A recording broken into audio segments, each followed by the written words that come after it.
In this video, we will learn how to use Chart of Accounts in ERP Next. Go to Chart of Accounts tree. Here you can see the company-wise charts of accounts along with balance in each account. You can create or edit any account like any other tree view.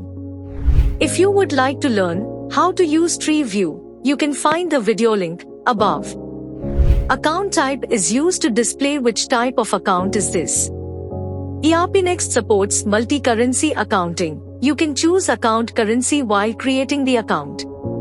For group account, you must select root type from asset, liability, equity, income, or expense. You can change parent account to like any other tree view. But converting to group directly is not feasible like any other tree view. For that you can click on Actions and click Convert to Group. This will work only if there are no accounting entries against this account.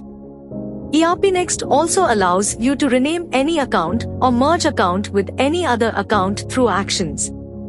This action will change all accounting entries to reflect the new name of account. Thank you for watching. Like, share and subscribe for more.